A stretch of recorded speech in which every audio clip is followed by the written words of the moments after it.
Hello mga boss idol, magandang araw sa inyo. Welcome back dito sa ating munting channel. Another vlog, another day na naman mga boss idol. So ngayong araw nga pala mga boss idol, ipapakita ko lang sa inyo itong napakagandang tanawin dito sa aking dinadaanan sa araw-araw mga boss idol.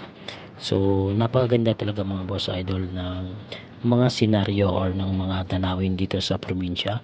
Ito yung mga nakakamiss pag nasa Metro Manila ka.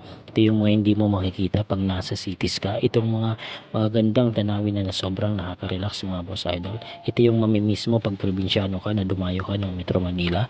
Ito yung mga wala sa Metro Manila na talagang mamimiss mo pag probinsyano ka mga boss idol. Kaya kung may mga probinsya kayo mga boss idol, pag may oras kayo, huwag niyong kalimutang bisitahin at sulitin yung mga magandang tanawin at yung mga nakaka-relax na mga paligid mga boss idol. So ito pa rin talaga ang pagkakaiba ng sa probinsya ka nakatira kumpara sa mga sa cities ka nakatira mga boss idol. So ngayon pala mga boss idol na araw galing tayo ng sundo sa aking asawa sa trabaho. So ito yung araw-araw na dinadaanan namin mga boss idol.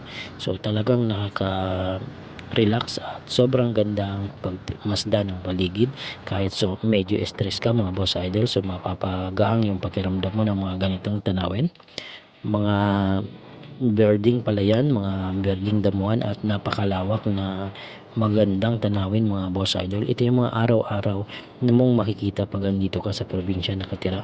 So tara mga boss idol, sulitin nating enjoyin at panoorin ang magandang view dito sa aming probinsya ng Cagayan Valley mga boss idol.